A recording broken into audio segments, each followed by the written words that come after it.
Classic Manhattan, a cocktail that everyone should know how to make.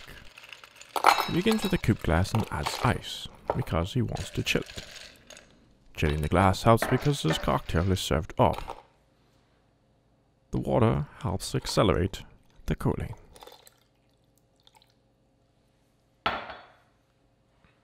He sets it aside while he prepares his cocktail. He begins with a metal shaker cup. You could use glass, but glass is a thermodynamic sink. It takes forever to cool. Then he grabs some sweet vermouth. 3/4 ounce to be exact. Next, it's time for some rye whiskey. If you prefer regular whiskey, then use that. But the rye is exceptional. 2 ounces to the top, please, and thank you.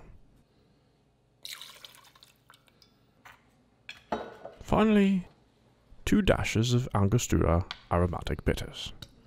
Personally, I prefer 3, but 2 is traditional. He shakes off the excess water from the ice and adds it to the tin. He doesn't want to necessarily dilute the drink, he just wants to chill it. Extra dilution is not advised.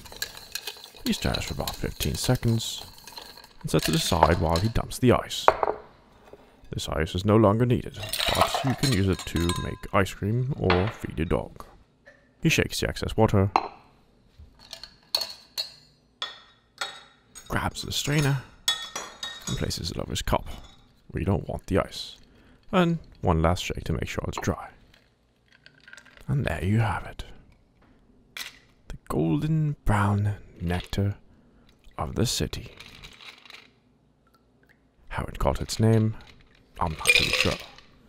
He garnishes with some Luxardo maraschino cherries, which are annoyingly difficult to fetch out of the jar.